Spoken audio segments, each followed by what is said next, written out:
මේ උතුම් වූ ධර්මදේශනය ප්‍රඥා නාලිකාව තුළින් විකාශය කිරීමට ප්‍රචාරය කිරීමට ධර්මදානය සිදු කිරීම සඳහා මිනුවන්ගොඩ නගර සභාවේ නගරාධිපති නීල් ජයසේකර මැතිතුමා විසින් මෙම ධර්මදේශනය සඳහා බැතිබර දායකත්වය දරා තිබෙනවා. උතුම් වූ ධර්මදානයන්ගෙන් ජනිත වන්නා වූ මහා පුණ්‍ය ශක්තියෙන් 2021 වර්ෂයේ අප්‍රේල් මාස 30 වන දිනට 36 වන ජන්මදිනයේ යෙදුන තම ආදරණීය බිරිඳ වන දිනුෂා ලක්මාලි මැතිණියටත් මැයි මාස 20 වන දිනට 4 වන ජන්මදිනයේ යෙදුන සෙතුන් දනිදු ජයසේකර ආදරණීය බාලපුතණුවන්ටත් මෙම පුණ්‍ය ශක්තියෙන් නිදුක් නිරෝගී සුවපත් භාවය ලැබී චිරජීවනයේ සැලසේවා. තම වැඩිමහල් පුතණුවන් වන සුමල් ගෝකුල ජයසේකර සහ උත්පල අරෝෂ ජයසේකර හා ජයසේකර දෙපාර්ශවයේ දෙමාපියන්ටත් මිනුවන්ගොඩ නගරවාසී සියලු දෙනාටත් නිදුක් නිරෝගී සුවපත් භාවය ලැබී චිරජීවනයේ සැලසේවා. දෙපාර්ශවයේම මියගිය සියලු ඥාතීන්ට මේ පින් අනුමෝදන් වී උතුම් නිර්වාණ අවබෝධය පිණිස හේතු වාසනා වේවා. මීට වසර 13කට ඉහතදී මියගිය හිටපු ගරු අමාත්‍ය රෙජි රණතුංග ශ්‍රීමතානන්ට හා වැලිවේරිය වික්‍රමාරච්චි මාමාටත් මේ පින් අනුමෝදන් වී උතුම් නිර්වාණ අවබෝධය පිණිස හේතු වාසනා වේවා. ඉෂ්ඨකාමී සියලුම දෙවියන්ටද මේ පින් අනුමෝදන් වේවා. ගෞරවනීය දේශකයාණන් වහන්සේටද නිදුක් නිරෝගී සුවපත් භාවය ලැබේවා. ප්‍රාර්ථනීය බෝධියකින් උතුම් නිර්වාණ අවබෝධය පිණිස හේතු වාසනා වේවා. නීල් ජයසේකර මැතිතුමා දිනුෂා ලක්මාලි මැතිණිය ඇතුළු සියලුම දරුවන් මේ භවයේදීම සෝවාන් මාර්ගඵල ලැබීමට මේ පින් හේතු වාසනා වේවා. නිවන් දකිත්වා. දැනට ලෝකේ පුරා පැතිරී පවතින කොරෝනා උවදුරින් සියලු දෙනාම ආරක්ෂා වේවා. සුවපත් භාවයට පත් වේවා කියා බලාපොරොත්තු වෙනවා. එසේම වේවා කියා ආශිර්වාද කරනවා. නමෝ තස්සේ භගවතෝ අරහතෝ සම්මා සම්බුද්දස්සේ නමෝ තස්සේ භගවතෝ අරහතෝ සම්මා සම්බුද්දස්සේ නමෝ තස්සේ භගවතෝ අරහතෝ සම්මා සම්බුද්දස්සේ කිංසු සංයෝජනෝ ලෝකේ කිංසු තස්ස විචාරණෝ කස්සස්ස විප්පහානේන නිබ්බාන මීති වුච්ඡතිති. ප්‍රඥා රූපහානි නාලිකාව ඔස්සේ මෙම ධර්මදේශනාව ධර්මදානයක් වශයෙන් දේශනාවකට විකාශනය කොට දේශනා කරවා ගැනීම සඳහා සදහැවර දායකත්වයේ දරන්නා වූ පින්නතුන් ප්‍රමුඛ ධර්ම ශ්‍රවණාබිලාසී සදහැවර පින්නතුනි. තථාගත බුදු පියාණන් වහන්සේගේ ඉගැන්වීම් දීර්ඝ වශයෙන් පවතිනවා. පිටු 70ක් 80ක් විතර තිස්සේ යන එක සූත්‍රයක් පවතිනවා. නමුත් මේ කියන කාරණාවම කෙටිනුත් ප්‍රකාශ කරපු දේවල් අවස්ථා තියෙනවා. ස්වාමීන් මට කෙටියෙන් බණක් කියන්න කිව්වහම ධර්මදේශනාවෙන් භාගයක් එහෙම කරලා නැහැ. කාලක් එහෙම. සම්පූර්ණ ධර්මදේශනාම කරලා තිනවා. නමුත් වචන ටික කෙටි. අනේ වගේ අපිට මේ නාලිකාවේ පමණක් නොව වසර 7ක් 8ක් තිස්සේ මාධ්‍යවල රැඳී සිටින අය වශයෙන් අවශ්‍ය මොහොතක සරල ගණීය ධර්මදේශනාත් අවශ්‍ය මොහොතක ගැඹුරු පදයක් උදව් කරගෙන සියලු ධර්ම කරුණුත් පැහැදිලි කරන්නට තරම් ත්‍රිපිටකයේ පරිහරණය කිරීම තුළින් ලබාගත් පරිචයක් පළපුරුද්දක් තිබෙනවා. මම මේ හඳුන්වනු ලබන්නේ තථාගතයන් වහන්සේගේ ඉගැන්වීම් අනුවගත් කල ද්විත්ත ධම්මපරියාය කියලා. ඔබේ සිතේ ක්‍රියාත්මක වෙන්නා වූ ධම්මපරියායන් දෙකක් පිළිබඳව තමයි ඒකෙන් උන්වහන්සේ උගන්වන්නේ. මම ඒකට සිංහලෙන් නමක් තියලා තිනවා වෙමින් පවතින දේ. මේ ලෝකේ උපන් මිනිසුන් අතර බෞද්ධ වුණත් නොවුණත් වෙනත් ආගමකට අයිති වුණත් අපි ඒකට නම් කරන්නේ පුහුදුන් කියලා. මේ පුහුදුන් මිනිසුන් අතර ස්වකීය චිත්තසංතානෙහි වෙමින් පවතින දේ. එයමයි මිනිසා දුකටපත් කරන කාරණාව. අනතුරු තථාගතයන් වහන්සේගෙන් හෝ බුද්ධ පුත්‍රයන් වහන්සේ කෙනෙකුගෙන් නැත්නම් තේරුම් ගත්තයින් පස්සේ ඔබ තුල සිදුවෙන්න ඕන දේ. අර වෙමින් පවතින දෙයින් අතමෙදී අලුතෙන් සිදුවෙන්න ඕන දේ. මේ දෙක තමයි දේශනා කරලා තියෙන්නේ කියන එක පිළිබඳව වම කිසියම් ආකාරයක තේරුම් ගැනීමකින් ඉන්නේ. මිනිසා මේ සූත්‍ර දේශනා පරිහරණය කරන විට ඒ ඕනෑම සූත්‍ර දේශනාවක මේ සංගවා තිබෙන රහස අපි දකිනවා. ඇතැම්හු මේක තථාගතයන් වහන්සේම කරුණ ඉදිරිපත් කරලා පිළිතුරු සැපයීමක්. ඇතැම්මට යමෙක් ප්‍රශ්න කළ විට අදාළ ප්‍රශ්නයට පිළිතුරු සැපයීමක්. කුද්දක නිකායේ සගාථා වග්ගයේ තිබෙනවා උදේ කියලා සූත්‍රයක්. මේ උදේ කියන්නේ බ්‍රාහ්මණයෙක් හෝ පැවිදියෙක් නැත්නම් කිසියම් දෙයක් ගැඹුරින් හොයන කෙනෙක් නිකම්ම මේ කෙනෙක් නෙවෙයි. ඒ වගේ ශාස්ත්‍රවරයෙක් ළඟට ගිහින් උන්වහන්සේ සමග ගැඹුරු කරුණු සාකච්ඡා කරන්න පුළුවන් ආකාරයේ චින්තකයෙක් දාර්ශනිකයෙක් කියලා කියන්න පුළුවන්. ඔහු තමයි බුදුරජාණන් වහන්සේගෙන් ওই ඉහත ගාථාවෙන් මම සඳහන් කළ මේ ප්‍රශ්නේ විචාරලා තියෙන්නේ. මොනවද මේ ලෝකේ සංයෝජනය කියලා කියන්නේ? ඒ වගේම කුමක් නිසාද මේ එකට එකක් සම්බන්ධ වෙලා සිදුවන පැවැත්ම සිදු වෙන්නේ? කුමක් අතහැර දැමීමෙන් ප්‍රහාණය කිරීමෙන් කිස්සස්ස විප්පහානේන කිරීම නිර්වාණයයි කියනු ලැබේද? එහෙනම් මේ කාලයේ ඒ නිර්වාණ පදය වෙනත් ආගමික දේශනා කළා වූ ශාස්ත්‍රෝන් අතර තිබිලා තියෙන්න ඕන. ඔවුන් තමන් හොයාගත්ත චේතෝ විමුක්තියට නිර්වාණ කියන පදය යොදලා තිබිලා තියෙන්න ඕන. නමුත් ඒක නිර්වාණම වෙන්නේ නැහැ හැබැයි. ඔවුන් එහෙම හිතුවට. දැන් රූපාවචර අරූපාවචර ධානලාභීන් තමන් ලබා තිබුණා වූ මේ සමාධිය කෙලවර වශයෙන් තමයි පරම විමුක්තිය වශයෙන් තමයි දැක්කේ. නමුත් ඔවුනුත් කිසියම් තැනකට සිරවී සිටි බව භවගාමිත්වයේ කෙලවර හරි හිර වෙලා හිටපු බව උන්වහන්සේ තේරුම් ගන්නවා. ඒ නිසා අපි දකින්නේ නැහැ තථාගතයන් වහන්සේ පහළ වූ සමකාලීන සමාජයේ ආගමික නායකයන් අතර යම් යම් සංසුන් ස්වභාවයන් ලබා තිබුණාට යම් යම් ධාන සහ ඥාන ලබා තිබුණාට උන්වහන්සේ හෙළි කර වදාලා වූ මාර්ගඵල පිළිලින් ප්‍රත්‍යක්ෂ කටයුතු නිර්වාණය කියනා වූ මේ විශේෂ වචනය අර ඉගෙනීම් වල තිබුණේ නැහැ. එනිසා මේ හොයන අය ඒ ශාස්ත්‍රවරයාගෙන් ශාස්ත්‍රය ළඟට ගොහින් තිබෙනවා. දැන් වර්තමානයේ ගත්තත් ස්වකීය විහාරස්ථානයේ පරම නිෂ්ඨාවකට ගත්තා වූ ඉන්පිට නොයන පිරිසුත් ඉන්නවා. නමුත් ඒ තුල ගැඹුරු සත්‍යයක් විවරණේ නැත්නම් ඊට එහාට හොයාගෙන යන 7-8 පොලකට 10-20 පොලකට වඩාත් නිවැරදි කොතනද කියලා හොයාගෙන යන පිරිස් ඉන්න බව දන්නවා සහ අපට හමු වෙලක් තිබෙනවා. අනේ වගේ මේ බමුණා අහපු ප්‍රශ්නෙට තථාගතයන් වහන්සේ තමයි ඊළඟ ගාථාවෙන් උත්තර දීලා තියෙන්නේ. අන්න මේ ප්‍රශ්නය පැහැදිලි කරමින් ප්‍රශ්නට උත්තරේ දීලා තියෙන ආකාරය පිළිබඳ ඉතිහාස කතාව කියන්න නෙමෙයි මම මේක ගන්නෙ. මේ ප්‍රශ්නේ ඔබටත් ප්‍රශ්නයක්ද? එහෙමනම් තථාගතයන් වහන්සේගේ උත්තරය ඔබට වළංගුයි. අර ප්‍රශ්නයෙන් තමයි මම ඉස්සෙල්ලා කතා කළා වූ වෙමින් සිදුවෙන දේ කියන්නේ. උත්තරයෙන් තමයි සිදුවෙන්න ඕන දේ පැහැදිලි කරන්නේ. ඒ අනුව තථාගතයන් වහන්සේ මේකට දීපු පිළිතුරක් තියෙනවා. නන්දි සංයෝජනෝ ලෝකේ විතක්කස්ස විචාරණෝ තණ්හා විප්පහානේන නිබ්බාන මීති උච්චති. මේ ගාථා දෙක විවරණය කරගත්තාම පැයක් ඇතුළත අපට මේක තේරුම් ගන්න පුළුවනි. දැන් යන්න පාසල් මට්ටමට. පාසල් මට්ටමේදී ඔබ ඉගෙන ගන්න ලබනවා සංයෝජන කියන වචනයක්. ඒකට සිංහල තේරුම ඔබ ඉගෙන ගන්නවා සසරට බැඳෙන කියන එක.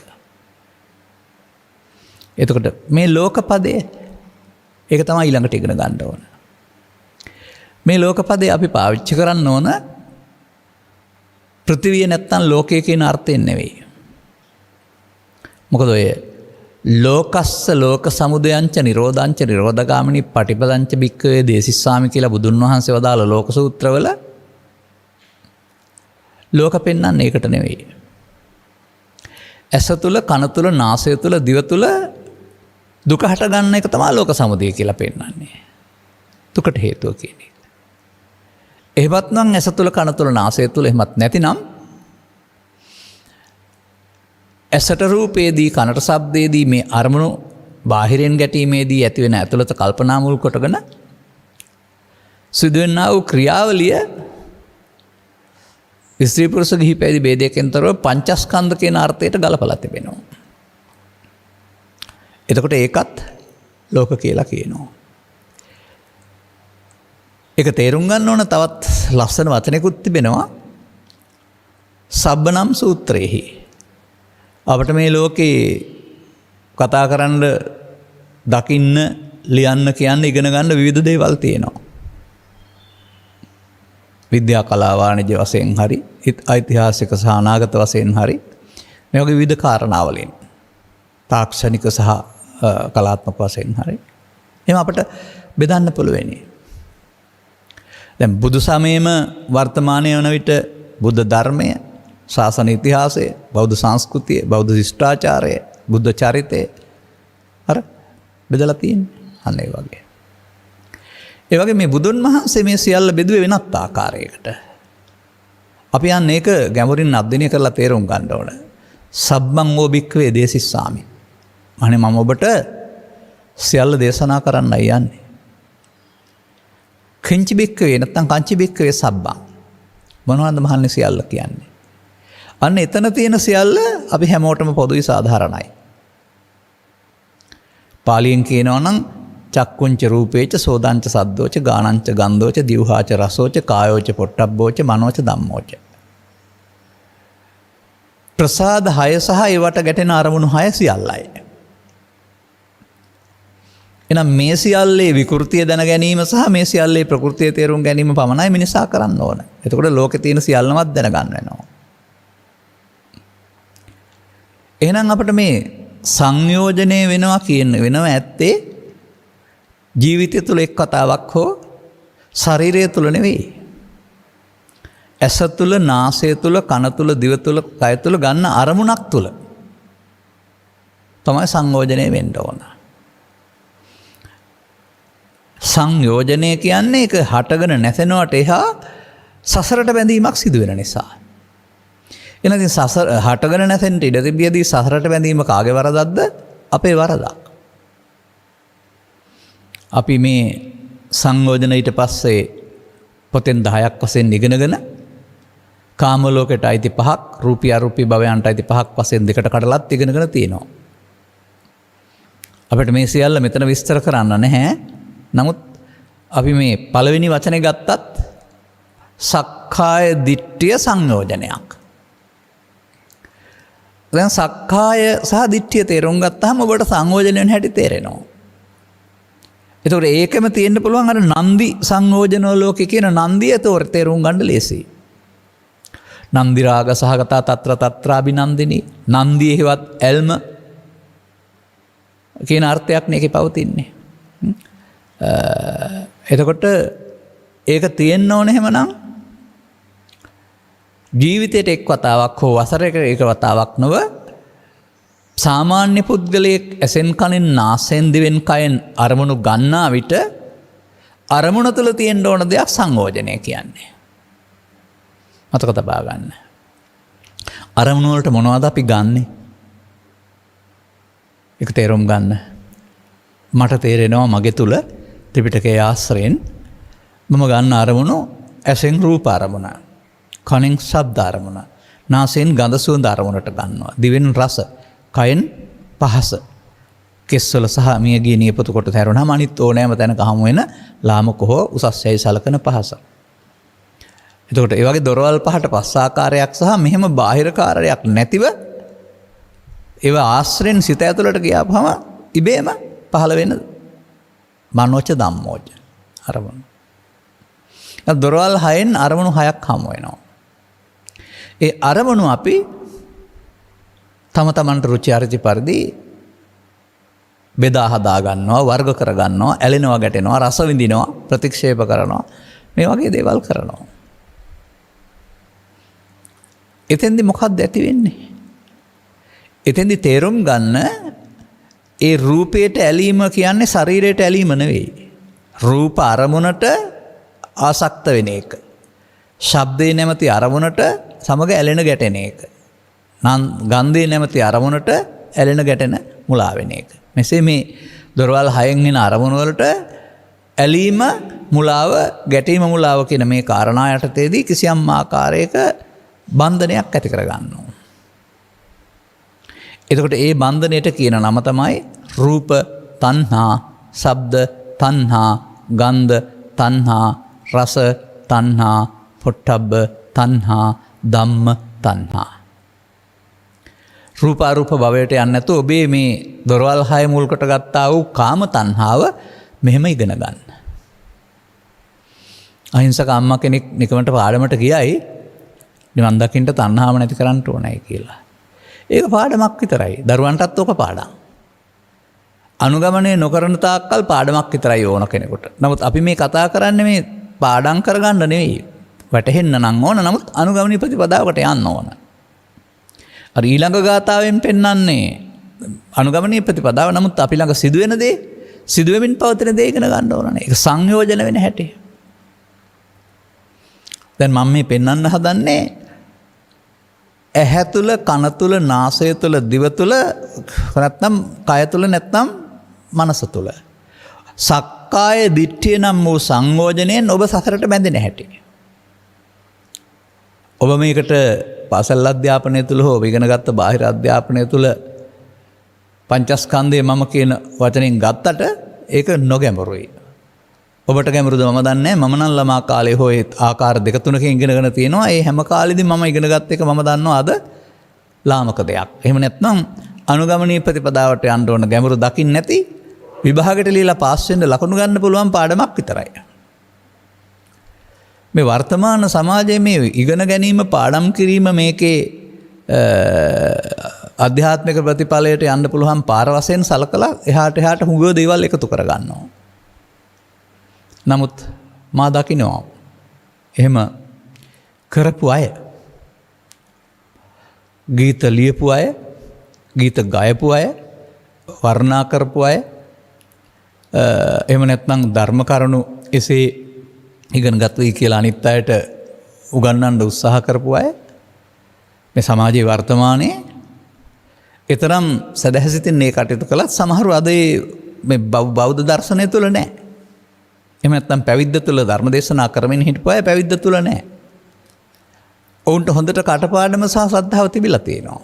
ඔවුන්ට ඇයි එහෙමනම් බෞද්ධකම දමා යන්න සිද්ධ වුනේ? කටපාඩම උදව්වක් කරුණාම අනුගමනීය ප්‍රතිපදාවකට ගියේ නැත්නම් අදාළ ප්‍රතිඵල ලැබෙන්නේ නැහැ. එවිට ඔවුන් කියන කාරණේම ඔවුන් කටපාඩමින් කියවට ඇතුළතින් ඔවුන් අහුවෙලා සංයෝජනය වෙලා මේ සුපිරිසිදු බෞද්ධ දර්ශනයේ පමණක් නොව තවත් කාට හරි මුලා වෙලා ඒ ආගමත් අතහැරලා දානවා. නමුත් අර සූත්‍රයක සඳහන් වෙලා තිබෙනවා බුදුන් නෙවෙයි කියන්න කියලා කිව්වහම නෑ මරුවත් ඒක කියන්නේ නෑ කියලා කිව්වයි කියලා සඳහන් කරනවායි කියලා. ඒ වගේම සත්‍ය වැටහීම තුළ පෙන්වනු ලබනවා අන්‍ය ශාස්ත්‍රුන් ඇදහිීම නම් වූ මේ මිත්‍යා දෘෂ්ටියට කවදාවත් යන්න බෑ කියලා. නමුත් කටපාඩම අතහැරලා යන්න පුළුවන්. කටපාඩම තුළ අදාළ දේ කෙරුණේ නැහැ. ඒකට නිදහසක් මෙච්චර දේවල් මම කරලා තිනවා මට ප්‍රතිඵල ලැබුණේ නැහැ කියලා කියන්න පුළුවන්. කරලා නෙමෙයි තියෙන්නේ. කටපාඩම් කරලා විතරයි. ඒ නිසා සංයෝජනය වෙන ආකාරයේ තේරුම් ගත්තාම සංයෝජනයෙන් මිදීමේ මාර්ගයක් ගන්න වෙනවා. අපි ගනිමු මේ වචනේ.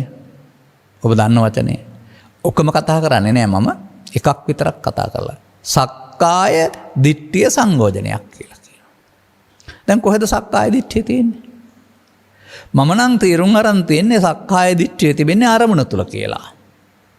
අරමුණ උපදින්නේ ඇස තුල, කන තුල, නාසය තුල, දිව තුල. එතකොට අරමුණට කියන්නේ කුමක්ද? අරමුණට කියන්නේ රූප රූපය, ශබ්ද රූපය, ගන්ධ රූපය, රස රූපය, පොට්ටබ්බ රූපය, ධම්ම රූපය. ඒ රූප කියන එකකින් ඇහැට පේන රූප අර්ථයම පෙන්වන්නේ නැහැ. අරමුණු හයටම රූප කියන නම යෙදෙනවා. දැන් මෙන්න මේ හමු වෙන එක තම තමන්ට ඕන ආකාරයට වින්දනයකට පාත්‍ර කරන්න පුළුවන්. අරමුණ තමයි අපි එතකොට සැප හෝ දුක් හෝ උපේක්ෂා වශයෙන් විඳින්නේ. නමුත් අපට එන්න බැරි වුණා අරමුණ විඳිනවා කියන එකට එන්න බැරි වෙලා තිබෙනවා සමාජයට. මොකද මේ රූප යන්න නාම රූප දෙකට කරලා රූප කියන්නේ ශරීරය කියලා හරි ද්‍රව්‍ය කියලා හරි ගත්තාම නාමයේ තියෙන රූපයි විඳින්නේ කියන එක තේරුම් ගන්න බැරි වෙලා නැත්තම් පහම නාම බව තේරුම් ගන්න බැරි වෙච්ච විශාල මුලාවක් වෙනවා. තාමත් මේ දේ කියමින් ඉන්නවා, පාඩම් කරමින් ඉන්නවා. ඔවුන් කල්පනා කරන්නේ නැහැ. රූප තණ්හාව කියන්නේ ශරීරයට තියෙන තණ්හාවද? ශබ්ද තණ්හාව කියන්නේ මොකද්ද? ශබ්දේ නැමැති අරමුණ. එහෙනම් රූප කියන්නේ ශරීරය වෙන්න බෑනේ අරමුණනේ.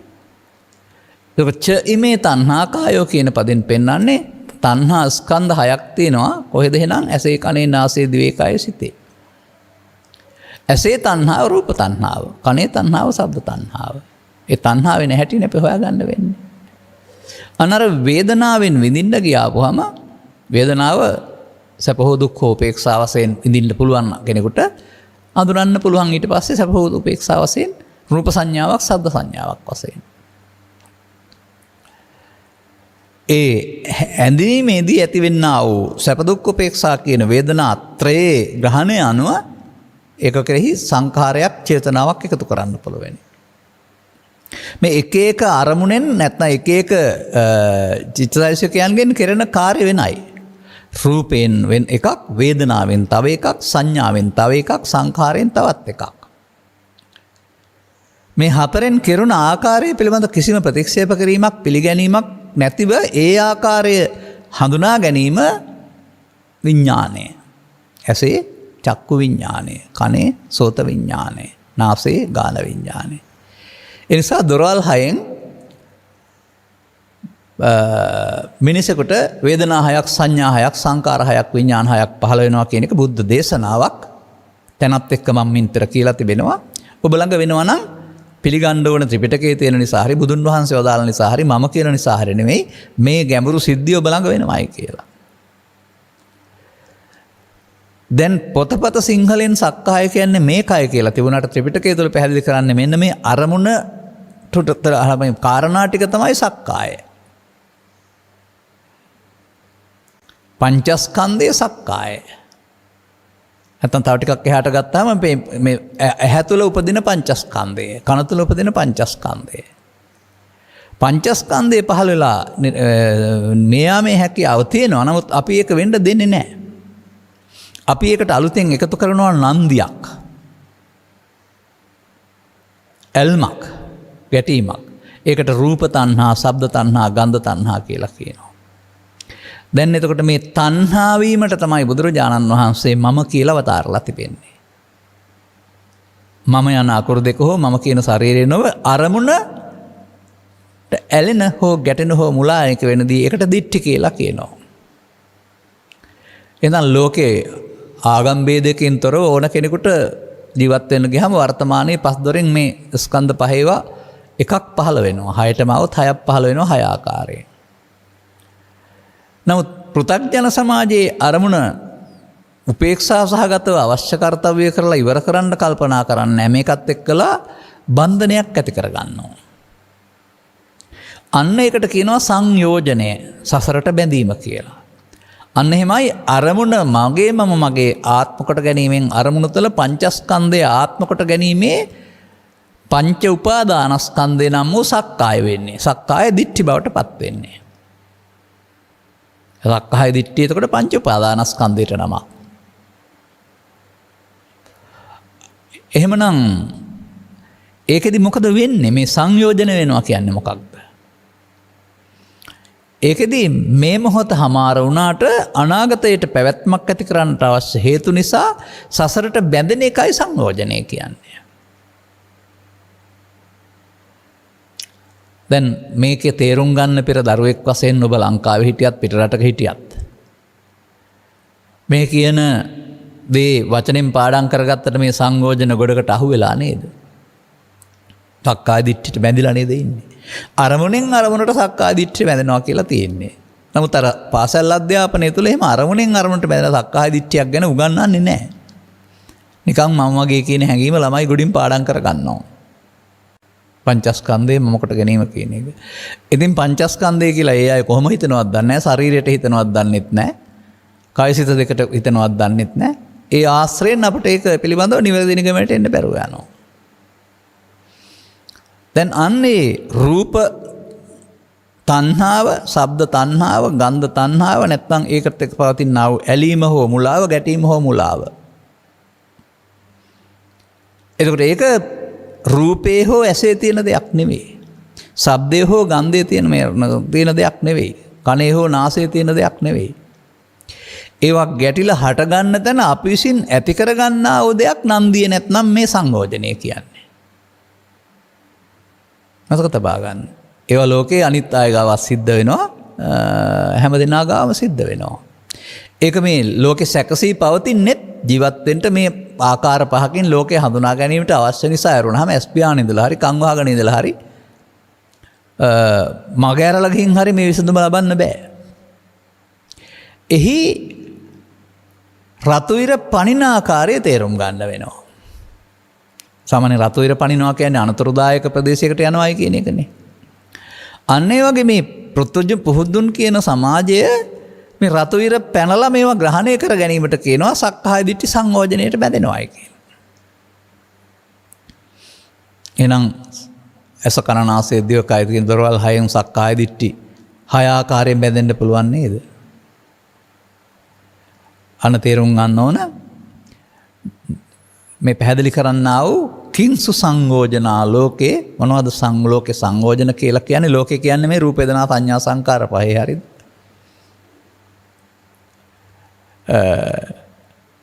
කිස්සස්ස විචාරණෝ මේ විචාර කියන එකේ තේරුම පැවැත්ම සිදු වෙනවායි කියන එක. ඔය විමසනවා කියන අර්ථයට එහා අරගන්න ඕන. සංයෝජන නිසා ඉන් එහාට පැවැත්මක් සිදු වෙනවා. අන විතක්කස්ස විචාරණෝ බලන්න විතක්කස්ස කියන අර්ථය අරගන්න. මොනවද ඔබට විතර්ක හම් වෙලා තිබෙන්නේ? පහන සංඥාවේදී පහනයට පෙර උපදින කාරණා පිළිබඳව තථාගතයන් වහන්සේ වදාළා uppannං කාම විතක්කං, uppannං ව්‍යාපාද විතක්කං, uppannං ආමිතක්කස්ස. ඇසේ කනේ නාසයේ සංකල්පනාවක්. ඒක ඉටු කර ගැනීම සඳහා සැලසුම් කරනවා. කාමය හෝ ව්‍යාපාදය හෝ එහාගේ දිට්ඨියක් හෝ ආදී වශයෙන් මේ සැලසුම් කිරීමේදී ඒක සැලසුම් කරන්න වෙන්නේ අනාගතයටනේ. දැන් ඉවර කරන්න බෑනේ. එතකොට අරමුණ මමත්වයෙන් ගැනීමේ ප්‍රතිඵලයක් වශයෙන් මමත්වයේ විසින් මොකද කරන්නේ? අනාගත සැලසුමක් සඳහා පැවැත්මක් පාරක් හදනවා. එහෙනම් කාම විතර්කයයි ව්‍යාපාද විතර්කයයි විහිංසාව විතර්කයයි තුනම මේ පැවැත්ම හදලා දෙනවා. විචාරණෝ කියන්නේ ඒ ඉදිරි පැවැත්ම හදන එක කියන එක. දැන් මෙන්න වෙමින් පවතින දේ. ඉතින් මේ පිළිබඳ මේක තමයි අපි කතා කරන මේ බුදු සමය උගන්වන ආ ගැඹුරු අභිධර්මය. මේ පිළිබඳ විමර්ශනයකින් තොරව අපි පුද්ගලය වශයෙන් ස්ත්‍රී පුරුෂ ගිහි පැවිදි වශයෙන් ඊට මෙහා පැත්තේ පවතිනා වූ කිසියම් ආකාරයක ආචාර ධර්ම ටිකක හික්මෙන් ශික්ෂාපද ටික හික්මෙමින් පුද්ගලය වශයෙන් සංවර වෙලා ඉන්නවා. නමුත් ඒ පුද්ගල සංවරය තුළ මේ සංයෝජනය කියන එක තියෙනවා. ඒ නිසා තමයි හැම දිනාටම අපි තාමත් පෘථග්ජනයි කියන්න සිද්ධ වෙලා තියෙන මේ සක්කාය දිට්ඨියට බැඳෙන හැටි තේරෙන්නේ නැත්නම් සක්කාය දිට්ඨියට නොබැඳී කඩන හැටි අනුගමනය කරන්න බෑ. තේරුම් ගන්න ඕන කාරණාව. දැන් එහෙනම් අපට සක්කාය කියන්නේ මේ කය නෙමෙයි ඇස තුළ කන තුළ නාසය තුළ දිව තුළ කය තුළ අරමුණ මුල් කොටගෙන අරමුණ එක්කලා ඇලෙන්ට ගැටෙන්න ගියාපුවාම ඇතිවෙන්නා වූ පංච උපාදානස්කන්ධයට සක්කාය කියනවා. එතකොට පංච උපාදානස්කන්ධය නිම වෙන්නේ නැහැ, ඒක සසරට බැඳිලාම නිමා වෙනවා. ඒකට සංයෝජනය කියලා කියනවා. එහෙනම් මෙන්න මේ පදය තමයි ඊට පස්සේ විශ්වව්‍යාප්තාකාරයෙන් නැවනත් නැත්නම් කාමරූපාරූප භවත්‍රයට ගැලපෙන ආකාරයෙන් උන්වහන්සේ මේක තුනට කඩන්නේ. තණ්හාව, කාම තණ්හා, භව තණ්හා, විභව තණ්හා කියලා තුනට බෙදනවා. ඔබට මේ භව විභව අඳුන ගන්න අවශ්‍ය නැහැ. ඒවා එදා බැඳිලා හිටපු නිසා ඒ අය බැඳිලා ඉන්න තැන පෙන්වන්න පැහැදිලි කළා. ඔබත් ධර්මයෙන් පරිබාහිරව ගියොත් එහෙම ආධ්‍යාත්මික ගමන් මඟ ඔබටත් භව තණ්හා විභව තණ්හාවට ගොදුරු වෙන්න සිදු වේවි. නමුත් ඔබ ධර්මදේශනා තේරුම් අරගෙන නම් යන්නේ ත්‍රිවිධ තෘෂ්ණාවක්ම නැති කරන්න තියෙනවා කියලා මම නම් පිළිගන්නේ නැහැ. පොතේ එහෙම තිබුණාට එහෙම කරන්න ඕන කියලා රටේ ඉගැන්නුවට තමන්ට තියෙන තණ්හාව නැති කරගත්තොත් ඊට එහාට කොහොමද තණ්හාවකට බැඳෙන්නේ? ඊට එහා තණ්හාවලට බැඳුනේ තණ්හාව දන්නේ නැති නිසා. කාම තණ්හාව නැති කරේ නැහැ, බලෙන් යට කළා. භව තණ්හාවට අහු වුණා. කාම තණ්හාව සැපයි නැත්නම් නිවන කියලා වුන් හිතනවා. ඒකේ තියෙන දුක් තේරුණ පුද්ගලයා ඒක යට කරගත්තාම ඊට එහාගේ සංසුන් ස්වභාවයකට අහු වෙනවා. ඒකට ඇලෙනකොට භව තණ්හා කියනවා. ඊටත් එහා සංසුන් ස්වභාවයකට අහු වෙනවා. විභව තණ්හා කියනවා. එතන පොඩි ගැටලුවකුත් තියෙනවා. සාස්වත දෘෂ්ටිය හා බැඳුණු ආසාව, උච්ඡේද දෘෂ්ටිය හා බැඳුණු ආසාව කියන එකේ අරුත් විග්‍රහයේ නැවත උපදින්නේ නැහැ කියන අර්ථයක් ගන්නවා විභව තණ්හා කියන එකට. නමුත් තුන් භවය හා බැඳුණු ආසාව කිව්වහම අර ශූන්‍යතාවය කියන්නේ නේව සංඥා, නා සංඥායතනේ, ආකින්චඤ්ඤායතනේ ඒවා කියන පවතින ආ වූ ශූන්‍ය කියන හැඟීම. ආකාශය අනන්තයි, විඥානය අනන්තයි, කිසිවක් නැත, නැහැ කියලා එකකුත් නැත. ඒක ආයතනයකට ආපුවම මොකද වෙන්නේ? ආපහු ඒක අරූප රාග. එතකොට ආය සංයෝජනයක්. ඔබේ තියෙන සක්කාය දිට්ඨි සංයෝජනය වෙනකොට කාම ලෝකයේ උන්ට ඒකෙන් ඔවුන් බැඳිලා. එහෙම වුණේ බුදුන් වහන්සේ පහළ වෙන්න පෙර සිටි අය බුදුන් වහන්සේ වදාලා වූ ධර්මයේ සරණින් ගියේ නැහැ. බාහිර උපක්‍රම ආශ්‍රයෙන් මග ඇරලා යන්න පාරක් හදාගත්ත නිසා. මේ මග ඇරලා යන පාරට තමයි තථාගතයන් වහන්සේ අත්හල යුතු අන්තයේ වශයෙන් සඳහන් කරලා කැලේ ප්‍රතිපත්තිය වශයෙන් අරගෙන අත්කලමතාන යෝගය කියලා පෙන්වලා තිබෙන්නේ. ඉතින් ඔබත් මේ පාසල් අධ්‍යාපනයෙන් අත්කලමතාන යෝගයේ කාමසුකල්ලිකාන යෝගයේ කියන වචන දෙක පාඩම් කරගෙන නතර වෙන්නේ නැතුව ගැඹුරින් ඉගෙන ගන්න. මම මේක සමහර ධර්ම දේශනාවල පැයක් විතර පැහැදිලි කරලා තිබෙනවා. අනුയോഗ. එතකොට ඒ පාරවල් දෙකේම යන්න කිව්වේ නෑනේ තථාගතයන් වහන්සේ. ඊට ඒ දෙකටම අහු නොවන උභවන්තේ අනුපගම්ම මජ්ක්‍ධිමා පටිපදා. මේ අන්ත දෙකට නොපැමිණ මැදුම් පිළිවෙතක් තමයි තථාගතයන් වහන්සේ වදාළේ. ඒ තථාගතයන් වහන්සේ වදාළ මැදුම් පිළිවෙත ධර්මයේ තේරුම් ගැනීම තුළින් යන්න ඕන කාරණයක්. ඒක ඕන නම් මිනිත්තු කීපයකින් මෙතන පැහැදිලි කරන්නම්. අර ඔබ කතා කර ශරීරයට සැපදීම කියන වචනෙන් ගන්න නැතුව කාමසුකල්ලි කානුයෝගෝ, අනුයෝගෝ නැවත නැවතත් යෙදීම. මොකක්ද? කාමය නැමැති සැපය නැවත නැවතත් විඳීම ඕනකම. දැන් ඒක කොහෙද තියෙන්නේ? රූපකාම, ශබ්දකාම, ගන්ධකාම, රසකාම, පොට්ටබ්බකාම, ධම්මකාම. අන්න පුද්ගලයාගේ දොරවල් හයෙන් අරමුණෙහි සැප තියෙනවා, නිවන් තියෙනවා. මේක තමයි උත්තම සැපත. නැවත නැවතත් මේක විඳින්න ඕනේ කියලා අද හොයනවා, හෙට හොයනවා, අනිද්දා හොයනවා, සංසාරේ හොයනවා, දිව්‍ය ලෝකේ හොයනවා. එනිසා ධර්මයේ තේරුම් නොගත් පස්දොර පාවිච්චි කරන සියලුම දෙනා මම දකින්නේ කාමසුකල්ලිකාන යෝගීන්. හරි නම් ඉතින් අර ඒ භාෂාව මම පාවිච්චි කරන්න කැමති නෑ. තොප්පිය දාගත්තට කමක් නෑ. ඒක තමයි මම දකින්නේ. බුදුන් වහන්සේ පහළ වෙනකොට හිටියේ ඉන්ද්‍රිය ගෝචර සැපතේ ඔස්සේ ගිය කට්ටිය මේ අරමුණු සක්කාය දිට්ඨිය බැඳීම තුළ කාම සංයෝජනයන්ට, ඕරම් භාග්‍ය සංයෝජන වලට බැඳිලා හිටියා. ඔවුන් සියලු දෙනා කාමසුකල්ලිකාන යෝගීන්. මේක අතහැරියා, අවබෝධයෙන්තරව මග ඇරියා. ඊට පස්සේ වුන් ගිහින් බැඳෙනවා උද්දාම් භාගයෙන් සංයෝජන 5න් 4ට. එතකොට උන්ට කියනවා අත්තකලමතාන යෝගීන්.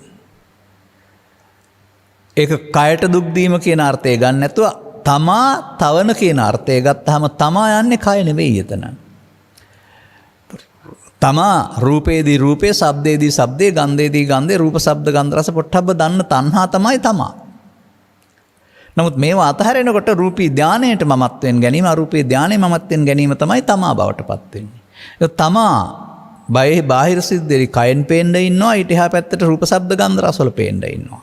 ඊට එහාට ගියාම මේ වගේ අරමුණු රස විඳීමක් නැහැ. නමුත් අරමුණක කෙලෙස් යටපත් වීම තුළ තියෙනා වූ සැඟවුන මමත්වයක් තියෙනවා. එතකොට එහාට ගින් තමා සියුම් වෙලා සැඟවුන අයරුණාම තමා ඉවර වුණේ නැහැ. අන්නේ තමා සංගවන, තමා සියුම් කරන නිසා තමයි මේකට කියන්නේ අත්ත කිල මතානු යෝගෝ කියලා කියන්නේ. තමා තවන. මමත්වයට වද දෙන. මමත්වේ නැති කරන නෙවෙයි, මමත්වයට වද දී සංගවන. ඉතින් මේ පිළිබඳව මේ ලස්සන කතාවක් තියෙනවා. මේක තේරුම් ගන්න ඉඟියක් වශයෙන් මම කියන්නම්. සාමාන්‍යයෙන් මේ බුදු සමයේත් පවතින හැම දෙයක්ම උපමා රූපකනේ. අපි තමයි ඒවා සිද්ධි වශයෙන් අරගෙන, අතීත සිද්ධි වශයෙන් අරගෙන සිද්ධි රස විඳින්න පුරුදු වෙලා තිබෙන්නේ. නමුත් මම දකිනවා ඔය සමහර ජාතක කතාවල පවතිනවා මේ වඳුරෝ කැලේ ඇවිදගෙන යනකොට පිපාසයක් ඇති වෙලා පැන් බොන බහිනවා වලවල් වලට. නමුත් මේ වලවල් වල අරක් ගත්ත රාක්ෂයෝ ඉන්නවා. බැස්සොත් රාක්ෂයට අහු වෙනවා. නමුත් මේ මාර්ගෝපදේශක වන බෝසතාණන් වහන්සේ මගෙන් අහන්න නැතුව බහින්න එපයි කියලා තියෙනවා. එතකොට විලේ තියෙන පැන්ම විලට බහින්න නැතුව බොණ්ඩ ක්‍රමයක් හදලා දීලා තියෙනවා. ඔය පැන් කියන එක පාහස මේ පවස නිවන එකනේ. ඒ නිසා මේ දුක් පවස නිවන්නා වූ දහමේ සැනසීමට තමයි පැන් කියලා තියෙන්නේ. නමුත් මේ කාම දුක්ඛයන් මෙවා ගන්න ගිය මේ රූපී අරූපී ධානලාභීන් ඔය රූපී අරූපී ධානයට සමවැදෙන්න ගිහින් සසරට අහු වුණා. ඒක දන්නේ නැහැ වුන්. ඒක තමයි රාක්ෂයට අහු වෙනවා කියන්නේ. බහැ බහින්න ගියොත් රාක්ෂයට අහු වෙනවා. නමුත් නලපාන ජාතකයේ තියෙනවා නේද? පොකුණේ තියෙන පැන්ම තමයි බොන්නේ. හැබැයි බටයක් පාවිච්චි කරන ගොඩ ඉඳලා. අර සැනසීමම හම්බ වෙන්න තියෙනවා, අහු වෙන්නේ නැතුව කියලා පෙන්ලා තියෙනවා කියලා හොයාගන්න තව ටිකක් කල්යයි. කතන්දරයක් දිහා බලලා නිපුරුදුනේ නේ. එහෙම සංගවලා තියෙන දේවල් හොයාගන්න පුළුවන් වෙනවා නම් තමයි මේ බුදු සමයේ පෙන්වන්නේ අරමුණු නැති තැනකට සමවැදිලා නිවන් ලබන්නට නෙමෙයි. අරමුණේම මමත්වයට අතහැරපුවාම ඒ කියන්නේ උපාදානයේ තුල තමයි දුක තියෙන්නේ. උපාදානයේ නැතුව පංචස්කන්ධ පහළ වෙන්න පුළුවන් නේ. බුදුරජාණන් වහන්සේ අවුරුදු 35 දී නිවීමටපත් වෙලා අරමුණු නැතනක විතරද නිවීමේ හිටියේ. මේ අරමුණු අතහැරලා සමාධියකට සමත් වෙලා ඒ වෙලාවට නිවීමේ හිටියේ. අරමුණු වලින් දාන ගන්න වෙලාවට, පයින් වඩින වෙලාවට, බණ කියන වෙලාවට නිවීම නෙවෙයිද හිටියේ. එහෙම කලකට තියෙන කලකට නැති වෙන නිවීමක නෙමෙයි උන්වහන්සේ හිටියේ. ක්ලේශයන් නැති බැවින් 35 දී 80 දක්වාම හිටියේ ක්ලේශ පරිනිර්වාණය. එහෙනම් ක්ලේශ පරිනිර්වාණය කියන එක ස්කන්ධ පංචක තුලක් තියෙන්න ඕනනේ. ඒක තමයි අපි කියන්නේ අර බහැලා මේ පැන් බොන්න ඕන නේ. බුදු සමී පෙන්වනවා ගොඩේ දාම පැන් බොන ක්‍රමයක්. මෙන්න මෙහෙම මේක තේරුම් ගත්තම අපිට එහෙනම් දැන් නන්දි සංයෝජනං ලෝකේ. අපි මේ කාමයේ නැමැති නන්දිය ගැන විතරක් කතා කරමු. දැන් අර අනුയോഗෝ කියන එකේ තේරුම අදත් හෙටත් අනිද්දත් නැවත නැවතත් මේ අරමුණ හොයනවා අපි. කාපු බීපු කියන්නේ මත්පැන් බීපු නෙමේ, රූප ශබ්ද ගන්ධ රස බලපු රස විඳපු ඔබට ඔබේ හිත කියන්නේ නැද්ද නැවත නැවතත් ඕනෑයි කියලා මේක? නැවත නැවතත් විඳින්න නම් මේ සිතුවිල්ල පහල කරගන්න ඕන. පහල කරගන්න නම් ඉස්සරහට ජීවත් වෙන්න ඕන. ඉස්සරහට ජීවත් වෙන්න නම් සසර ගමනක් හැදෙන්න වෙනවා. එහෙනම් සසර ගමන හැදෙන්නේ මේ ඔබ හොයන සැප නැවත නැවතත් හොයාගන්න. ඒ නිසා ඒකට අනුയോഗ කියලා කියනවා. හොයන පැත්තට ලැබෙනවා. බලන්න දෙයක් නැහැ. සුළඟ සාමාන්‍යයෙන් සුලි සුළඟ කියන එක හුලං හමන පැත්තට අනුව කැරකිලා යන්නේ. නියත මාර්ගයක් ගන්නෙ නැහැ. ඇති වෙන පීඩනයන්ට අනුව ඕන පැත්තකට යන්න පුළුවන්. ඒ වගේ කාමයේ හොයන පැත්තට යන ගමන තමයි මරණයෙන් එහා පැත්තට සෝකායස්ස බෙදෝ පරම්මරණා දුග්ගතින් සුග්ගතින් දිව්‍ය සහවතං උප්පජ්ජති කියලා කියන්නේ. තිරච්ඡානගතං ඒ හොයන පැත්තට යන එක. එහෙ කොහෙවරේ ගිහින් ඒක විඳිනව ඇරුණාම ඒකේ කාලය ඉවර වෙලා එතනින් මිදෙනව ඇරුණාම එහෙන් ගැලවෙන්න පාරක් උගන්නන්නේ නැහැ. මොකද මේ ගැඹුරු සත්‍ය තේරුම් ගැනීම සඳහා මනුස්ස ප්‍රතිලාභයත් සදහම් හමුවීමත් කියන කාරණා දෙක අවශ්‍ය වෙනවා. ඒ දෙක හමු වෙන්නේ බුද්ධෝත්පාදයක බුදු සමයේ පවතින රටක ප්‍රඥාවන්තයන් සඳහා පමණයි. මණික් ගලේ පය හැපුණත් කණා ඇඳුණා ගනීද කියලා කියනවනේ. මණික් ගල් ඕන තරම් තියෙනවා නමුත් ඇස් පේන්නේ නැත්නම් අඳුරන්න බෑනේ. ඒ නිසා පයින් ගහගෙන යන්නත් පුළුවනි. ඒ නිසා මේ කොතන ඉපදුනත් ඔබට මේ කාරණාව පිළිබඳව ඔබ තුල පවතිනා වූ මේ විවරණය පැහැදිලි කරගන්න පුළුවනි නම් අන්න දැන් සත්වයා පෘථග්ජන මට්ටමේදී ඉන්නේ සංයෝජනයන්ට බැඳෙමින්.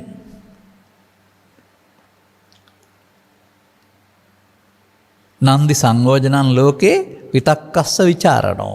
මේ තමයි ඔබේ චරිතය. මේ මොහොතේ ඔබ මේ වැරැද්ද අරමුණ තුළ වචනෙන් කීවේ නැති වුණාට ඇලෙමින් ගැටෙමින් මුලා වෙමින් ඇලීම මුලාව ලෝභ මෝහ, ගැටීම මුලාව ද්වේෂ මෝහ. ඇලීම මුලාවේදී ලෝභ මම මගේ ආත්ම. ගැටීම මුලාවේදී ගැටීම මම මගේ ආත්ම. අන්න සංයෝජන වෙන හැටි. එහෙම ගත්තම ඒකට අවසන් වෙන්න බෑ. ඉවර වුණාට අනාගත ඵලයක් හදනවා, සසර හදනවා. එනම් මේ අරමුණු යලි විදීමේ ඕනකම සසර හදයි. සසරට බැඳී සංයෝජනය. දැන් සංයෝජනයට බැඳෙන මොහොතම නෙමෙයිද සංයෝජනයට නොබැඳී ඉන්න ඕන. එහෙම කල්පනා කරන්නේ අපේ අය. මේකට දීලා තියෙන සරණමය අවස්ථාව මේ මොහොත පමණයි. ඒක තමයි ඇත්තටම නැකත කියලා කියන්නේ කියලා මම කියනවා. ඔය වෙනත් ආගම්වල වෙනත් ශාස්ත්‍රවල නැකත් වෙනම තියෙන්න පුළුවන්. නමුත් ඒකෙන් පෙන්වන්නේත් නැකත කියන්නේ පැයක් කියන එක නෙමෙයිනේ. නැකත් ගැන දන්න අය දන්නවා ඇති ඒක මොහොතක්. මොහොතට පෙරත් නැකත නෙමෙයි, මොහොතට පසුත් නැකත නෙමෙයි, මොහොත පමණයි. ඒ වගේ ඔබේ ජීවිතයේ මොහොත උදා වෙන්නේ කොහොමද? මම දකිනවා වර්තමානයේ මොහොත උදා වෙන්නේ.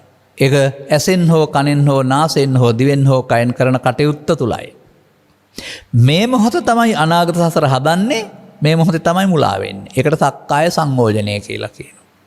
මේ මොහොත තමයි යොදා ගන්න ඕන ධර්මයේ තේරුම් ගත්ත පුද්ගලයා සක්කාය ප්‍රහාණය සඳහා. සංයෝජන නොවීම සඳහා. එහෙම නැත්නම් අත්තානු දිට්ඨියෙන් ඌහච්ච සක්කාය දිට්ඨියට නොපැමිණීම සඳහා. සක්කාය දිට්ඨියට පැමිණීම ප්‍රමාදයයි, නොපැමිණීම සක්කාය දිට්ඨිය කැඩීමයි. අපි හිතනවා නම් මේ ධර්මයේ තේරුම් ගත්තන් පස්සේ සක්කාය දිට්ඨිය කැඩුණා දැන් ඉතින් ආයෙ සක්කාය දිට්ඨියක් නැහැ කියලා. නෑ, සක්කාය දිට්ඨිය නම් වූ ආත්ම දෘෂ්ටිය බොරු බව තේරුම් ගත්තා. එතනින් එහාට සක්කාය දිට්ඨියට නොපැමිණ අවසන් කිරීම සෝවාන් සකෘදාගාමි අනාගාමි අරිහත් දක්වාම තියෙනවා.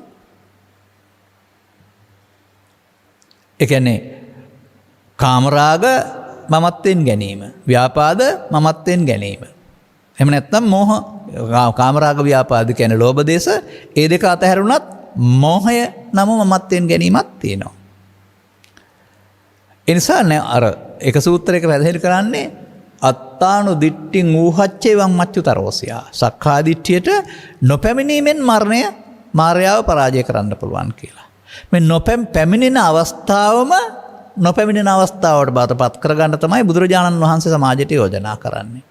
අන්න මේක කරන්නේ නැතුවම කටපාඩම් කරගෙන කියා හිටියට අන්තිමට Taman හිටපු තැනමයි. සාමාන්‍යයෙන් ඔය මම උදාහරණයකට පෙන්නනවා ත්‍රිකුණාමලේ හරි නැත්නම් කංකසන්තොරේ හරි ඉඳලා කතරගම යන පාර පාඩම් කරන කියා ඉන්නවා. හොඳට කියන්න පුළුවන් පාර පාඩම් වුණාම.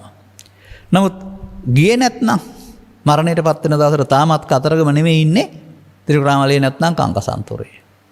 අන්න මේ සක්කාය දිට්ඨියට නොපැමිණීමේ පාරේ ගියේ නැත්නම් පාඩම උදව් වෙන්නේ නැහැ අන්තිමට. ඒක අර සාමාන්‍ය දැනුමක් බවට පත් වෙනවා විතරයි Taman හිටපු තැන. ඒ පෘථග්ජන සමාජයේ කොතරම් දැනුවත් වෙලා හිටියත් මේ අනුගමනීය ප්‍රතිපදාව තෙන්නේ නැත්නම් හිටපු තැන තමයි ඉන්නේ. ඉතින් ඉඳලා කියනවා අපි මෙච්චර පින්කම් කරලා තියෙනවා, මෙච්චර දාන දීලා තියෙනවා, මෙච්චර බණ අහලා තියෙනවා, මෙච්චර පන්සල් හදලා තියෙනවා, කිසිම සීමක් නැහැනේ අපට කියලා කියනවා. මේ මගේ කනෙන්ම අහලා තියෙන දේවල් කියන්නේ. එබැවින් ධර්මශ්‍රවණයේ තේරුම් ගැනීම අවශ්‍යයි. ඊට පස්සේ ධම්මානුධම්ම ප්‍රතිපදානං වූ අනුගමනීය ප්‍රතිපදාවක් තුළ තමයි ඔබට මේ සංයෝජන ප්‍රහාණය සිදු වෙන්නේ. නිකන් සිදු වෙන්නේ නැහැ.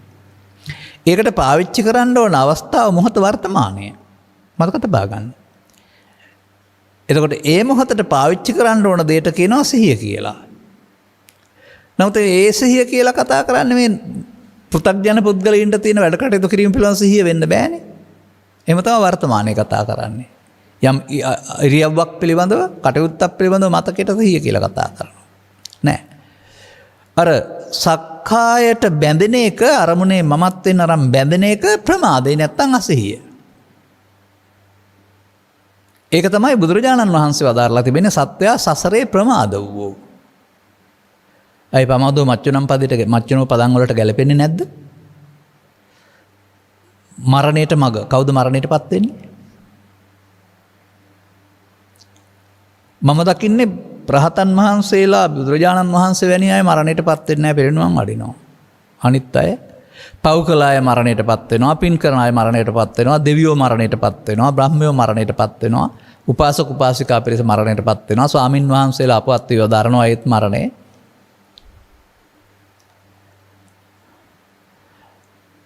පමත්තා මීයන්ති අපමත්තා නමීයන්ති. පමා වූව මරණයටපත් වෙනවා. අප්‍රමාද වුණත් මරණයටපත් වෙන්නේ නැහැ. ඒ නිසා ඔබට තේරෙන්න ඕන මේ සක්කාය කියන එක තමයි සසරේ ප්‍රමාදය කියන්නේ. සංයෝජනයේ බවට පත් වෙන්නේ. එහෙනම් ඒකට නොබැඳීමෙන් සංයෝජනය වෙනවා, වෙනකොට සංයෝජනය කැඩෙනව නේද? දැන් ඇහුවේ මොකද්ද? කිස්සස්ස විප්පහානේන නිබ්බානාමි නිමීති උච්චති. මොනවා ප්‍රහාණය කිරීම නිවනයයි කියනු ලැබේද? දැන් මම කරන්න ඕන දේ, මම කරමින් ඉන්න දේ ඔබට යෝජනා කරනවා. තාගතයන් වහන්සේ වදාරනවා තණ්හාය විප්පහානේන නිබ්බානමීති උච්චය. තණ්හාව ප්‍රහාණය කිරීම නිර්වාණයයි කියනු ලැබේ. දැන් අර සාමාන්‍ය කෙනෙක් කල්පනා කරන්නේ තමන් සතු වත්කම් ටික කාට හරි පරිත්‍යාග කළොත් පූජනීය ස්ථානයකට හෝ වැඩිහිටි නිවාසයකට හෝ සබසාධන පද්‍යස්ථානයකට තණ්හාව නැති වෙයි කියලා. ඒක සම්මත මට්ටමේ පරිත්‍යාග. ආරි සත්‍ය ත්‍යාග ඒක නෙමෙයි. ඒක තේරුම් ගන්න. අපි ඔය පාලි භාෂාවේ ත්‍යාග කියන පදේ ඔස්සේ පරිත්‍යාග කියන වචනයක් පාවිච්චි කරලා තිබෙනවා යම් දෙයක් තවත් කෙනෙකුට සල්ලි වලට දෙන්නේ නැතුව දෙන එකට. ආරි සත්‍ය ත්‍යාග දනන් කියන්නේ මේ බාහිර වස්තු දෙනවට නෙමෙයිනේ. ලෝභය දේශේ මොහය අතහැරීමටයි ත්‍යාග කියන්නේ ආරි සත්‍යයේ. ඒක ලෝභය දේශේ මොහය අතහැරෙන්නේ බාහිර වස්තු දීලා නෙමෙයි. අරමුණේ ලෝභය දේශේ මොහය මමත් දෙන්න ගැනීමෙන් අතහැරෙන්න වෙනවා. ඒක තමයි ආරි සත්‍ය උගන්වන්නේ. ඒ තණ්හාව නැති කිරීමෙන් ලබන සැපත නිර්වාණය. දුකට හේතුව තණ්හාව, එයයි නැති කරන්න ඕන. ඒ මොහොතේ නෙවෙයිද නැති කරන්න ඕන එහෙමනම්. මතක තබා ගන්න. අන්න එහෙමනම් අපට වර්තමාන මොහොත නැකතයි තණ්හාව නැති කිරීම සඳහා. මොන තණ්හාවද? රූපේදී රූප තණ්හාව, ශබ්දේදී ශබ්ද තණ්හාව, ගන්ධේදී ගන්ධ තණ්හාව, රසේදී රස තණ්හාව, පොට්ටබ්බේදී පොට්ටබ්බ තණ්හාව, අරමුණේදී ධම්ම තණ්හාව එකතු කොටගත් කල කාම තණ්හාව. කාම තණ්හාව දොරවල් 6ක් ඔස්සේ ඔබට පීඩාගෙනත් දෙනවා. දොරවල් 6 ඔස්සේ ඔබට පරණ කර දේ නොකර ඉන්න වෙනවා. අන්න වෙමින් පවතින දේ, සිදුවෙමින් පැවතුන දේ ඔබට තේරෙනවා දැන්. සංයෝජන කඩන්න කියා නිවන් දකින්න ඕන කියන බෝඩ් එක ඉස්සරහින් ගහගෙන සසර ඇවිදින පාරක යනවා.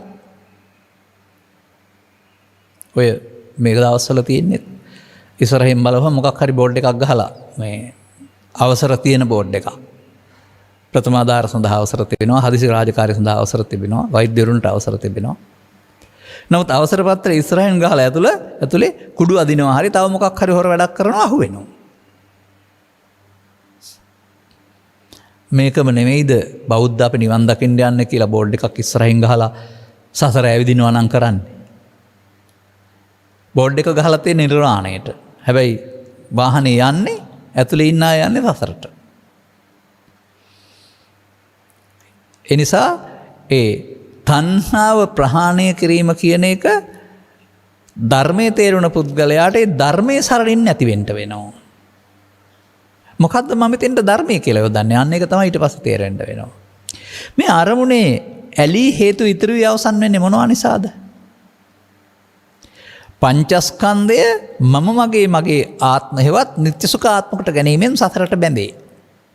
එහෙනම් නිත්‍ය සුඛාත්මයේ පමාවයිනේ. ඒ පමා වෙන මොහොත එහෙම නොකරන්නයි සිහිය තියෙන්න ඕන. එතෙන්ට අපට මේ පමාවීම නැත්නම් මේ නිත්‍ය සුඛාත්මකට සතරට බැඳෙන එක වළක්වන්නයි අපට සිහිය තියෙන්න ඕන. ඒ පමාව අකුසලයක් නම් එකෙන් වළකින්න එතෙන්ට සිහිය ගේන්න වෙනවා. ඒක තමයි අකුසලෙන් වෙන්නේ මේ චෛසික වශයෙන් කුසල චෛසික සති කියලා පෙන්නලා තිබෙන්නේ. ඒ නිසා මම බොහෝ විට දකිනවා මේ එදිනෙදා කටයුත්තට තියෙන සිහිය සතිය වශයෙන් හඳුන්වලා වැරදි තැනක තියලා තියෙනවා සමාජයේ. නෑ. සතිය සසරෙන් මිදෙන්න සංයෝජන නොවෙන්න සතිය පාවිච්චි කරන්න වෙනවා. බැඳී අවසන් වීම වෙනුවට නොබැඳී අවසන් වෙන්නට සතිය පාවිච්චි වෙන්න වෙනවා.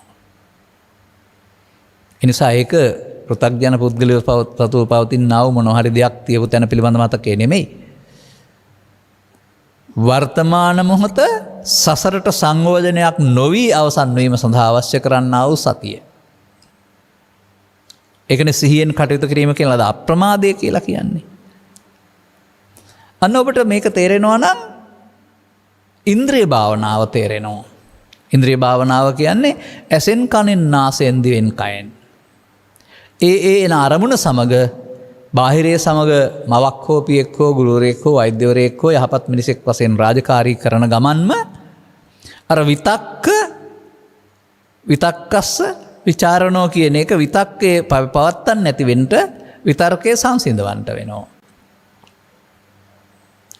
බලන්න පවත්තන එකට නම මොකද්ද පෙන්වන්නේ? කාම විතර්කය අදිවාසේති ඉවසනවා. නප්පජහති බැහැර කරන්නේ නැහැ. විශේෂයෙන් දකින්නේ අනිත් දුක්ඛානාත්ම වශයෙන්. අවසන් කරන්නේ නැහැ. යලිත් Tamanට වදයක් දෙන්න පස්සෙන් එන ආකාරයට ඉතුරු නොකර අවසන් කරන්නේ ඉතුරු කරලා අවසන් කරනවා. මේ අරමුණ තුල ඔබ කරන දේ තමයි බුදුන් වහන්සේ මේ පෙන්වලා තිබෙන ප්‍රමාදය කියලා නප්පජහති නවිනෝදේති නබ්‍යන්ති කරෝති නානභාවං ගමේති. අන්න සිහිය නැතුවම වෙන දේ. මේක ආපහු පෙන්වලා තිනවා නාදිවාසේති පජහති විනෝදේති බ්‍යන්ති කරෝති අනභාවං ගමේති කියලා. ඒ කියන්නේ ඒක මගේ ආත්මකට ගන්න නැති එකට ඉවසන්නේ නැහැ කියලා කියනවා. අනාගත පවතිනට හේතු වශයෙන් ඒක අල්ලගන්න නැති එකට පජහති කියලා කියනවා. අර මගේ ආත්මකට ගන්න පුරුද්ද වෙනකොට එසේ නොගැනීමට විනෝදේති කියනවා. අවසන් කිරීමට බ්‍යන්ති කරවති කියනවා. අනාගත භවයක් උපදින්නට සංයෝජන නොවි අවසන් වෙනවට අනභවං ගමේති යලිත් හට නොගන්නා පරිදි අවසන් කිරීම. එනම් මේ අරමුණ තුළ සිදුවෙන සිද්ධියක් තමයි යලිත් හටගන්නා පරිදි හේතු ඉතුරු වී අවසන් වීම. ඒකට තමයි සංයෝජනය නැත්තම් ප්‍රමාදය කියලා කියන්නේ. ඒක තමයි බණ තේරෙන තුරු පුද්ගලයෙක් තුළ හොඳ වුණත් නරක වුණත් උගත් වුණත් නුගත් වුණත් පව වුණත් පින වුණත් ධානය වුණත් ඒක තුළ සිදුවීම් පවතින දේ. දැන් මේ සිදුවීමෙන් පවතින දේ අනිත් පැත්ත හරවන්න ඕන. එතකොට ඒක හේතු ඉතුරු කොට අවසන් කිරීම කියන වචනේ වෙනකොට හේතු ඉතුරු නොවි අවසන් වීම කියන අර්ථයට තමයි නාදිවාසේති පජහති විනෝදේති බ්‍යන්ති කරෝති අනභාවං ගමේති. ඒකට කියන්නේ ප්‍රහාණය කියලානේ, ප්‍රහාණ සංඥා කියලානේ. අන නන්දිය නැත්තම් තණ්හාව ප්‍රහාණය වෙන්නේ වර්තමාන ස්කන්ධ පංචකයේ අනාගත ඵලයකට හේතුවක් ඉතුරු නොකර අවසන් කිරීමෙන්. ඒක දකින්න එකට තමයි අනිත්‍ය දකින්නයි කියලා කියන්නේ. දැන් මේක තේරුම් ගත්ත පුද්ගලයාට මේ தත්ත්වය වැටහීමට කියනවා ආර්ය භාවයටපත් වෙනවායි කියලා. දැන් ආර්ය භාවයටපත් වුණ පුද්ගලයා ආර්ය අෂ්ටාංගික මාර්ගයේ යන ওই වැඩේ කරනවා නම් ආය ආර්ය මාර්ගේ පාඩම් කරන්න යන්න ඕන නැහැ.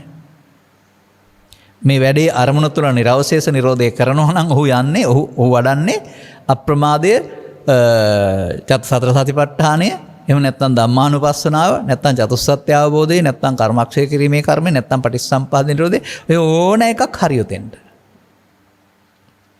එනිසා සිදුවෙමින් පැවතුන දේ ඔබ තුළ ඉගෙන ගන්න.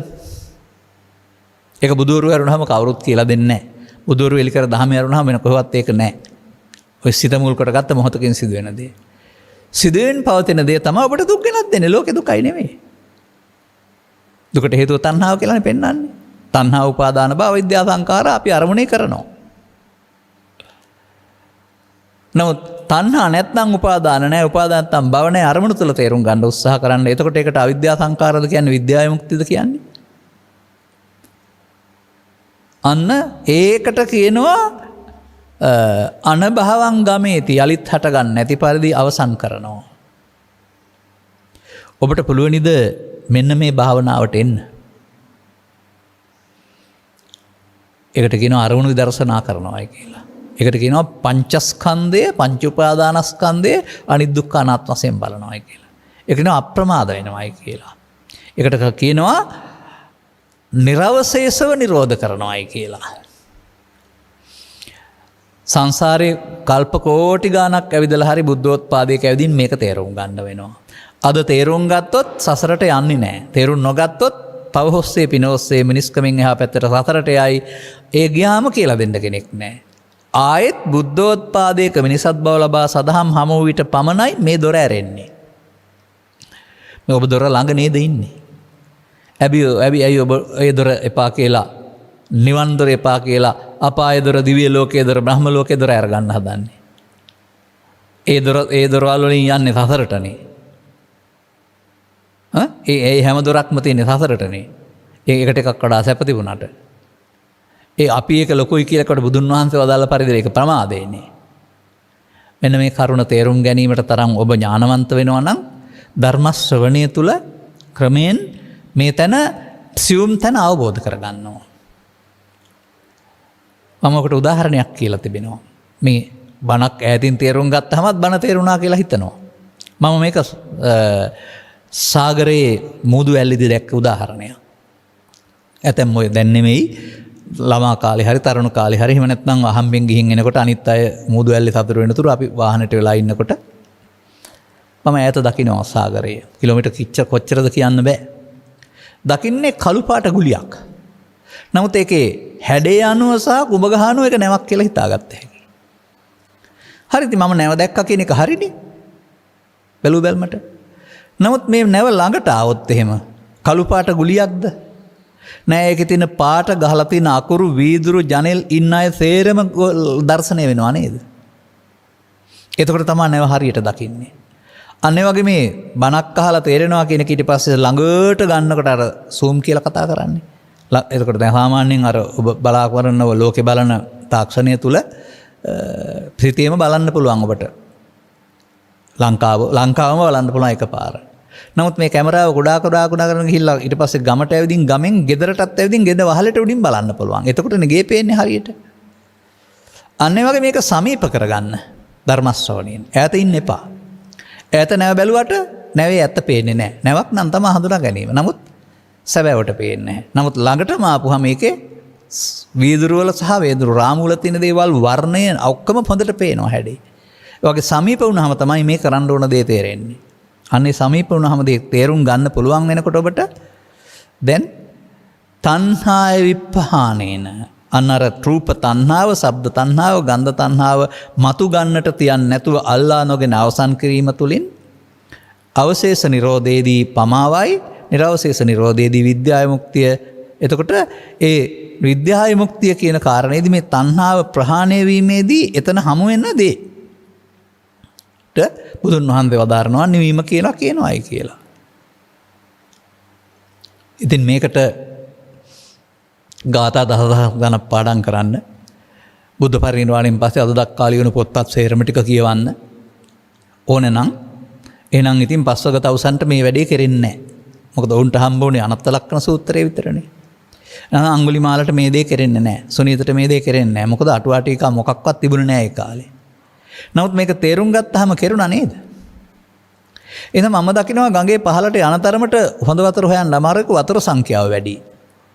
නමුත් ගඟේ ආරම්භක ස්ථානයේ පිරිසිදුම ජලය තියෙනවා ටිකයි. මෙන්න මගේ මුල් බුදු සමයෙන් උගන්වපු කාරණේ පිළිබඳව ඔබ තුලින් අවබෝධයක් ලබා ගන්න. එවිට ඔබට ප්‍රමාදේ සහ අප්‍රමාදේ වැටහෙනවා. ඒ වටහා ගැනීම තුළ ඔබට ධර්ම දානයක් දෙනවා වගේම ලබාගත් ජීවිතයේ ධර්මයේ සරණ කර ගැනීම තුළින් මේ ලෝකෝත්තර සැනසීමට හිමිකරුවෙක් බවට පත් වෙන්නටත් අදාළ පාර පාදා ගන්න පුළුවන් වෙනවා. ඒ නිසා මේ කුද්දක නිකායේ සුත්ත නිපාතය තුළ පවතිනා වූ උදේ සූත්‍රයේ පැවතුනා වූ ප්‍රශ්නයකට පිළිතුර, ප්‍රශ්නය උදේ බ්‍රාහ්මණයාගේ හෝ පරිප්‍රාජකයාගේ පිළිතුර තථාගතයන් වහන්සේගේ. මේ දෙක අපට දාලා කරගන්න පුළුවන් ආකාරය පිළිබඳව කාලයට ගැලපෙන ආකාරය පැහැදිලි කිරීමක් කළා. අනුග්‍රහක බෞතුන්ටත් ඔබ හැම දිනාටමත් දහම් මැස පාදා ගැනීම සඳහා මෙම කරුණු පැහැදිලි කිරීම උපනිශ්‍රේවා හේතු වාසනා වේවායි කියන සුභාශිංසනයේ ප්‍රාර්ථනා කරමින් මම ධර්මානුශාසනාව මෙතකින් අවසන් කරනු ලබනවා. මෙම ධර්මානුශාසනාව සඳහා මූලිදායකත්වය සමග අනුග්‍රහක දායකත්වය දරා තිබෙන්නේ මිනුවන්ගොඩ නගර සභාවේ නගරාධිපති නීල් ජයසේකර මැතිතුමන් විසින්. අරමුණ 2021 අප්‍රේල් මාස 30 වන දිනට 36 වන ජන්මදිනයේ යෙදුණු තම ආදරණීය බිරිඳ වන දිනුෂා ලක්මාලි මැතිණියටත් මේ මාස 20 වන දිනට 4 වන ජන්මදිනය සමරන සෙතුන් දනිදු ජයසේකර ආදරණීය බාලපතනුවන්ටත් මේ පුණ්‍ය ශක්තියින් හේතු කොටගෙන සුබ උපන්දිනයක් සමග නිදුක් නිරෝගී සුවපත් චිරජීවනයක් ලැබේවා කියන ප්‍රාර්ථනාවේ සුභාශිංසනයේ ආශිර්වාදයේ සඳහා තම වැඩිමහල් පුතුණුවන් වන සුමල් ගෝකුල ජයසේකර සහ උත්පල ආරෝසා ජයසේකර හා ජයසේකර දෙපාර්ශ්වයේ දෙමව්පියන්ටත් මිනුවන්ගොඩ නගර වාසී සියලු දෙනාටත් නිදුක් නිරෝගී සුවපත් භාවයේ පිණිස මෙම දානමය නැත්නම් ධර්ම දානමය පුණ්‍ය කර්මය චිරජීවනයේ පිණිස හේතු වේවා කියන ප්‍රාර්ථනාවක් කරනු ලබනවා. දෙපාර්ශ්වයේම මියගිය සියලු ඥාතීන්ට මේ පින් අනුමෝදන් වී පින් කැමති අයට මේ පින් අනුමෝදන් වී උතුම් නිර්වාණ අවබෝධය පිණිස හේතු වේවායි කියන ප්‍රාර්ථනාවක් කරනවා. මිට වසර 13කට ඉහතදී මියගිය හිටපු නගරු අමාත්‍ය රජී රණතුංග ශ්‍රීමතාණන්ටත් හා වැලිවේරිය වික්‍රමාච්චි මාමාටත් මේ පින් අනුමෝදන් අවශ්‍ය නම් පින් අනුමෝදන් වී උතුම් නිර්වාණ අවබෝධය පිණිස හේතු වේවා නැත්නම් ඔවුන් කළ මෙහෙවරට උපහාරයක් වේවා. ඉෂ්ඨකාමී සියලු දෙවියන්ටද මේ පින් අනුමෝදන් වේවා. ගෞරවනීය දේශකයන් වහන්සේට නිදුක් නිරෝගී සුවපත් භාවය ලැබේවා. ප්‍රාර්ථනීය බෝධියකින් උතුම් නිර්වාණ අවබෝධය පිණිස හේතු වේවා. නීල් ජයසේකර මැතිතුමා දිනුෂා ලක්මාලි මැතිණිය ඇතුළු සියලුම දරුවන්ට මේ භවයේදීම සෝවාන් මාර්ගඵල ලැබීම පිණිස මේ පින් හේතු වාසනා වේවා. නිවන් දකිත්වා. දැනට ලෝකේ පුරා පැතිරී පවතිනා වූ කොරෝනා වුවදරින් මිදීමට අවශ්‍ය ආරක්ෂාව අනුගමනය කර ගැනීම සඳහා වුන් හැමදිනාටම නීතියේ අවධානය නැත්තම් නොනැස පහළ වේවා. එහෙමයි මේක අපි ප්‍රාර්ථනා කළාට මිනිස්සු මේ වැරදි කරනවා නම් මේක වෙන්නේ නැහැ. මේ හැම කෙනෙක්ම සෞඛ්‍ය දෙපාර්තමේන්තුවේ නිර්දේශ වලට ගරු කරනවා නම් මේක පාලනය කරගන්න පුළුවන් කියන එක මමත් අවධාරණය කරනවා ඒක කරන ගමන්ම. එබැවින් මෙම ධර්මදේශනාවේ මූලික දායකත්වයේ දරූ නගරාධිපති නීල් ජයසේකර මැතිතුමා සහ පවුලේ අය කළ ප්‍රාර්ථනාවේ පරිදි උපන්දින සමරන දරුවන්ට සුබ උපන්දිනයක් සමග දීර්ඝායු සම්පත් ලැබේවා. පවුලේ හැම දිනාටම නිදුක් නිරෝගී සුවය චිරජීවනයේ ලැබේවා. මේ ජීවිතය තුළම සත්‍ය අවබෝධ කර ගැනීමට අවශ්‍ය ධම්මැස පහළ වේවා. පින් අනුමෝදන් කළ යුතු අය පින් අනුමෝදන් සුඛී සුවපත් වේවා. හැම දිනාටම සකල දුක්ඛයන්ගේ නිමාවන්නා උතුම් නිර්වාණ සුවය පිණිසද හේතු වාසනා වේවායි සාදු කියලා ප්‍රාර්ථනා කරන්න. සබ්බිහිතියෝ විවජ්ජන්තු සබ්බ රෝගෝ විනස්සතු මාතේ බවත් අන්තරායෝ සුඛී දීඝායුකෝ බව හැම දිනාටම තෙරුවන් සරණයි. රාගක්ඛයෝ නිබ්බානං